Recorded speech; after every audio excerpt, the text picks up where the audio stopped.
Hey, what's up? Dave with Brazos Valley Strength. And today we're going to be talking about my top 3 sumo deadlift variations. So obviously this is just my list. These are the variations that I tend to use myself the most and variations that I've seen get the most results from my clients. If you have another variation that you like a lot, just leave me a comment below and I'll tell you why you're wrong, or at least have a discussion around it. But anyway, I do think that these tend to be the ones that get the most from people. And I'll try to break down why I would use these, because I think there's going to be a lot of overlap between these, but there may be some very specific things within each of these variations that will help you get the most out of certain positions or feelings and really try to optimize your positions here. I'm also going to do this video for conventional as well because there's some overlap, but I do think that they're different enough, especially sumo and conventional, similar to my video on soft touch. The variations there, I'm also going to do a video for sinking touch because I think those are different. With squatting, I don't know that I'll make videos for this kind of style right here because I think that different versions of squatting are usually pretty similar, and I don't feel that strongly about variations a lot of times within squats. So anyway, this video will be unique to sumo. The conventional deadlifts, that video will be coming, but I think it'll be a little bit different. So the first variation I want to cover is tempo deadlifts. I don't know that this is my number 1 variation. I certainly don't use it as much as number 2, but I do think that tempo deadlifts are one of the very best variations, especially for newer lifters, and especially for lifters who struggle with finding their starting position. And I think specifically the feelings of finding their starting position, mostly being that they're trying to get their hips too low or over rotate. And actually, in putting together this video and kind of thinking about what I wanted to say, I actually regret not talking about tempo deadlifts more in my old video on forward banded deadlifts, because this is exactly why I would use those or these tempo deadlifts instead of something like the forward banded deadlift, which if you haven't watched that video, I'll put a link to it right here. I still stand by the fact that I think it's one of the worst variations you could use, but I wish I would have framed that video differently, because I think a lot of the stuff I'll talk about here is really the exact stuff that people are trying to accomplish kind of in the wrong way. And so I do think that that video is useful to watch, not just to talk smack on that variation, but because it really does outline a lot of the feelings that we're trying to create when we're doing sumo deadlifts. But the tempo deadlifts can really help accomplish a lot of that stuff. So if we're executing the tempo deadlift, what I'm referring to with the tempo is going to be that it's a slower eccentric than what we would normally use. A lot of times with our normal deadlifts, we're just dropping the bar straight to the ground. There's no control in the eccentric. I don't think that's a bad thing. I think that that's normally fine to do. But in a tempo deadlift, we are deliberately controlling the eccentric just being the lowering portion of the lift. So generally speaking, I may use this anywhere like maybe at the lower end of the spectrum, like a 3 count down up to like a 5, 6 count on the way down, kind of depending on the person and maybe depending on how well they're executing these. I don't know that like significantly longer is better, because I do think that load does matter, and I'll come back to that. So if you're deliberately just making it so slow, like a 10 count down that you just can't use any significant amount of load, I don't think that that's really going to be beneficial. But if you look at these videos, one of the main things that you'll be able to see is that when I'm doing tempo deadlifts, the position that I end my rep, that eccentric, almost always is a very, very good looking natural starting position for me. And so what I said was that many people tend to start their deadlifts too low, that they hear a lot of cues about trying to like use their quads or to get really, really upright, make their backs really tight. And I think that those tend to be very bad ways to approach the deadlift, and they put people in pretty bad positions most of the time. So when we're approaching the deadlifts here, the tempo deadlift can pretty much automatically help us discover the most efficient way to find our starting position. That just lowering that bar slowly and using the least amount of work, trying to be the most efficient that we can. So a good balance between maintaining posture with our upper body and some balance, some work with our legs, we tend to find a really great position really naturally. And I think it's pretty easy to stay away from that like hips too low position, because if you're trying to be too upright, you're going to find yourself working incredibly hard to stay on your legs, and that's extra work. So when we're doing these, we do want to try to avoid extra stress. We're not trying to make these hard. We're trying to make them comfortable, trying to make them efficient. And this is a great way to accomplish that. One of the other big ways in which I really think that the tempo deadlifts can benefit us over some other variations is it really gives us an opportunity to let our arms hang long and really relax. So when I'm doing my tempo deadlifts, I can hang my arms low. I can really help have my shoulders protract and to feel that position that I really need to be in. And sometimes that's a really hard thing to accomplish.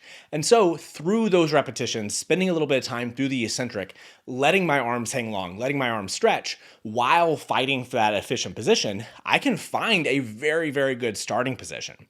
But to help that transfer over into our competition deadlift, I do think it's important for us to actually do a fairly soft touch on the ground and avoid like big full resets, because sometimes I follow that position all the way down and then I get down there and I do too much. I do too much down at the bottom, and then I lost the feeling of that position that I wanted to be in and that I spent all that work creating in the first place with that slow eccentric.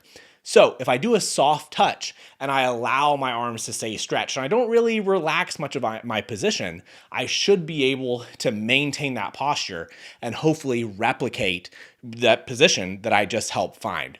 So I do tend to think, as far as programming, that load matters a lot with these. That if I'm just doing higher rep sets, sets of like over 5 or something like that, 8 plus, that it just becomes fatiguing, but not really in a way that helps us get the sensations that we need to off the floor to really be effective. So when I'm doing these tempo deadlifts, I do try to keep them below 5. I think in that 3 to 5 rep range is kind of the sweet spot for the most part.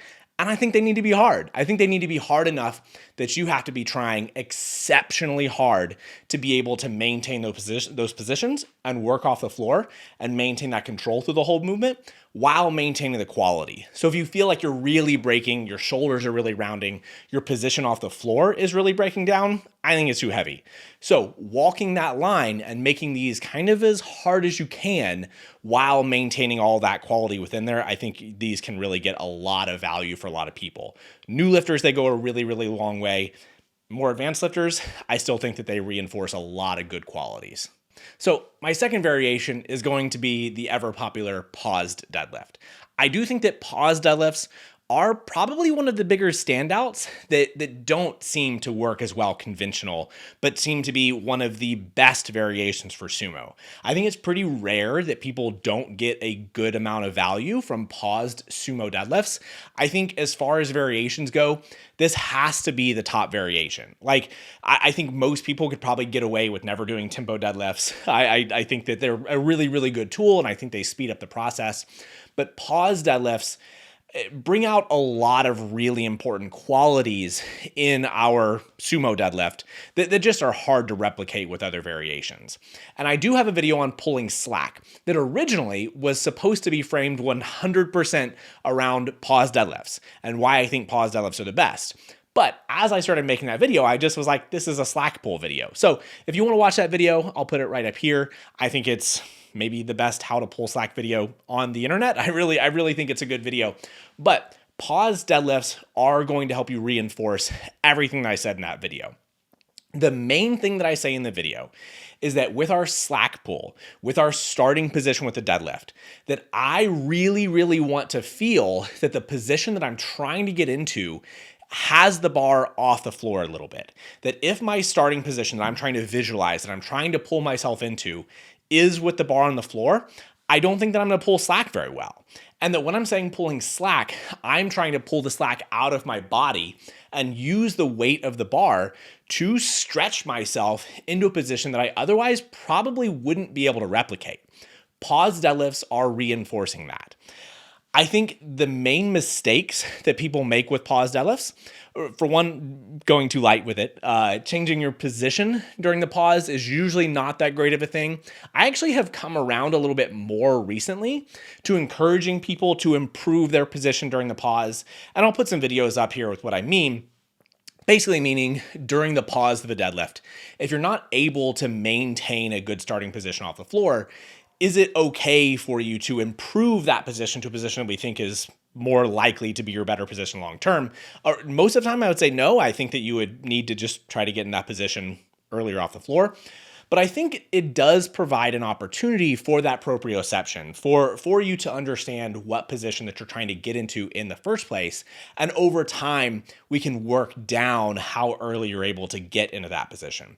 But the point being is that from the floor to the pause, with the sumo, I tend to say that it needs to be a couple inches off the floor. I also disagree with the people that say that it needs to be like imperceptibly low. I don't really agree with that because I do think that we need to have a good bit of aggression into the pause. And then if we're trying to make it like a party trick, just with how low can I pause this deadlift, that it doesn't tend to give us enough aggression. It's hard to feel natural. So a few inches off the floor tends to be pretty good for most people. So when I'm executing the pause deadlift, I'm really just trying to exaggerate my feelings of slack pull, meaning I'm trying to pull myself far away from the bar.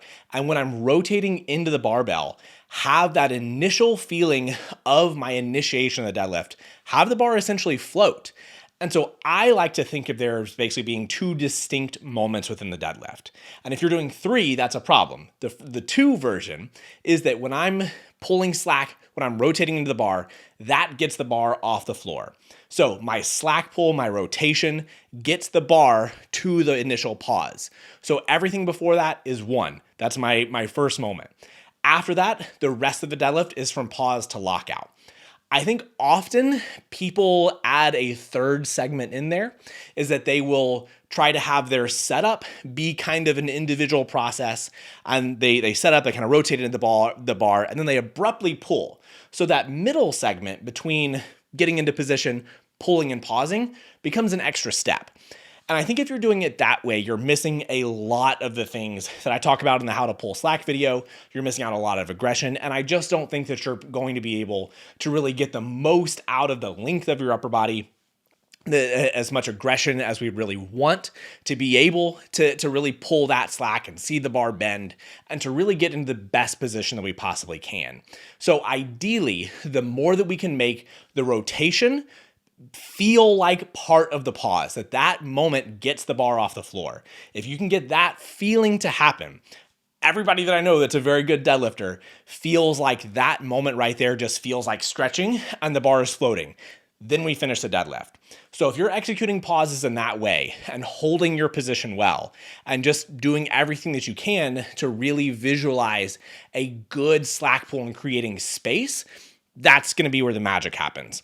If you're doing the pause deadlift in a way that's just like emphasizing back tightness or trying to hold a position that you're not going to be able to get into in the first place with your hips too low, like the tempo deadlifts and those kind of things, if you're trying to just hold a suboptimal position and use that as a tool that you think long-term is just going to make your back strong enough to get there, I think that's the wrong approach.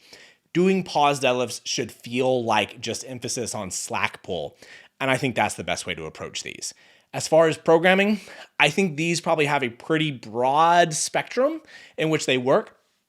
I tend to program most of my deadlift programming, again, in lower rep ranges. I program these for singles. I think that they work really well for singles.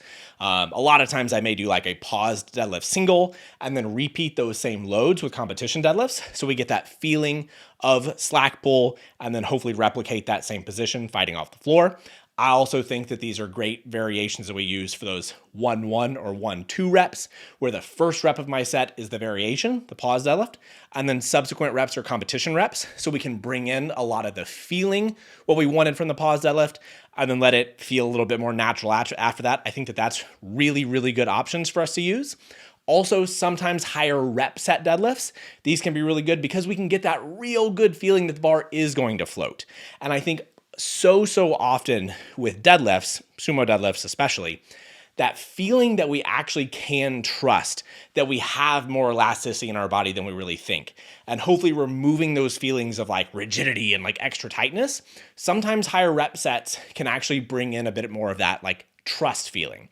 I don't think that that's always a useful tool for people who are a little bit more inconsistent with their deadlifts. If you're an inconsistent deadlifter, I don't think that that's the way to approach it because the reps can be too different. So breaking it into smaller sets, triples or whatever, maybe doing more sets may be a better way to approach that.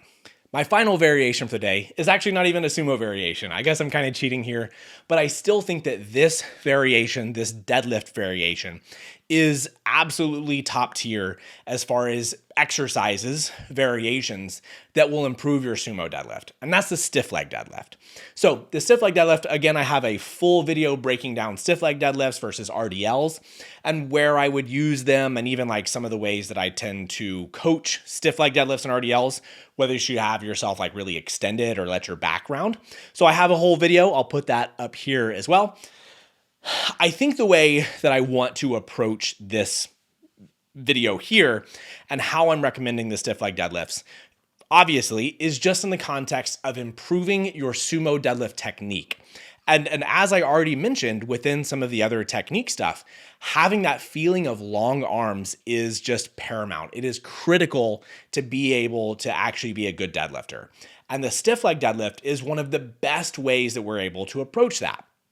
So with the stiff leg deadlift, whether you're working on a more extended back position or how I tend to think it ends up being better for people is a little bit more of kind of a soft back position like we would actually use when we're deadlifting. So I'm not deliberately rounding my upper back, but I am allowing my shoulders to kind of settle into a little bit more of a protracted position with my shoulder blades. But then I really want to maintain that position. And that's the big thing. So, as most people would know, or at least assume, sumo deadlift can be tough off the floor. I don't think that that's that old saying right there is really as true as people really want it to be. I know myself, when I'm pulling very well, the bar comes off the ground very, very quickly and tends to be a little bit harder at lockout. And I think especially recently, we've seen more and more good sumo deadlifters have similar patterns. And I think that that's just creating as much efficiency as we can off the ground and hopefully being strong enough to finish a lockout, but having some trade-offs there that we're trying to find the most balanced position to be able to lift the most weight. And I think for most people, we're seeing that ends up being sometimes a harder lockout, or at least like at those very, very maximal weights.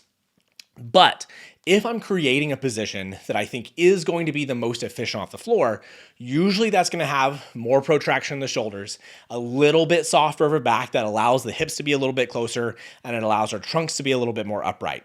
But that also means it's incredibly important that I maintain that position. And if I'm kind of biasing towards that position in the first place, and we'll say I'm biasing towards flexion, really just saying I'm not in a very like extended kind of arched position. So I'm biasing away from that stuff. So if I'm biasing towards a little bit more of that flexed position, if I get more rounded, if I get more flexed, it becomes extraordinarily hard to lock the deadlift out. Whether it's conventional or sumo, I'm going to be failing a lot of reps around my knees. So even if I'm starting in a position that hopefully is going to make it a little bit more fast, a little easier off the ground, the stiff leg deadlift can be one of the best tools that we have to be able to train that position, not only from a strength perspective, but from a proprioceptive perspective. That one of the main things that I tell people with stiff leg deadlifts is that the first couple of inches off the ground, that's the whole lift. Once you get off the ground, you're going to finish the lift. But if I can maintain my position off the ground while feeling that long stretched arm position, if I can really emphasize that and maintain that posture and kind of feel the balance, the combination of things that I'm trying to feel. I'm trying to feel my shoulders being very, very long and kind of relaxing my back and kind of having like a wide feeling back, but then maintaining that position and fighting to not let it get more flexed. That's the whole game. If you can do that, I pretty much guarantee that anybody will be a good deadlifter if you can feel those positions. So the stiff leg deadlift is one of the easiest ways to train that exact moment.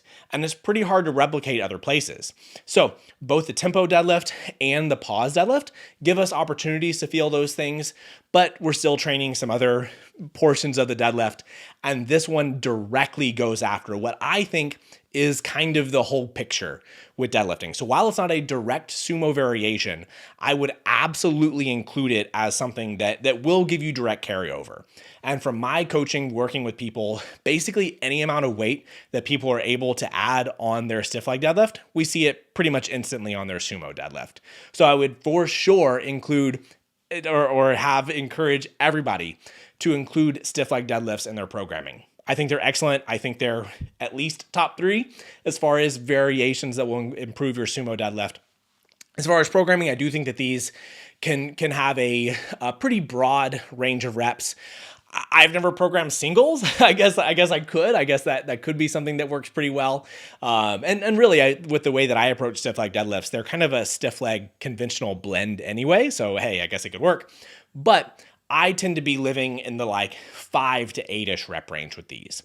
For people who tend to not be so good with these off the floor, I actually go with the higher rep ranges here because it can be so daunting in that little moment off the floor that people just aren't able to really work that position. So if I'm programming sets of 5, normally it's somebody that I think can do a bit better job with it. If I'm programming sets of 8, I do sets of 8 myself. I vary some of these rep ranges, but I may bias more towards higher rep ranges for people who I think just need like more exposures to that position rather than like higher intensities in that position. But as I've said, higher intensities make a really big difference with this because fighting for that initial position and fighting very, very hard to be able to maintain that feeling, that posture overall, that's the whole thing. That will make you a good sumo deadlifter. So hopefully that is a good start as far as variations for the sumo. I do think that the variations that we really want to use are fairly limited with sumo. I don't think that we need a whole lot of extra stuff to get pretty good at it. And I also think that for the most part, when I'm programming deadlifts, especially sumo deadlifts, I tend to program more than 50%, 75% of the programming for deadlifts as just straight up deadlifting. So, regular competition deadlifts, stiff leg deadlifts are always in there. And then little mixes and matches of things that I think are going to bring out mostly the feelings that people need to really bring out kind of the best version of their own deadlift. So if you do have any questions, if you have other variations, I was definitely kidding in the beginning. If you have other variations you like and want to have a discussion about it, definitely leave me a comment and we'll talk about it. If you did like this video, give me a thumbs up, subscribe to the channel if you haven't already, and we'll see you next time.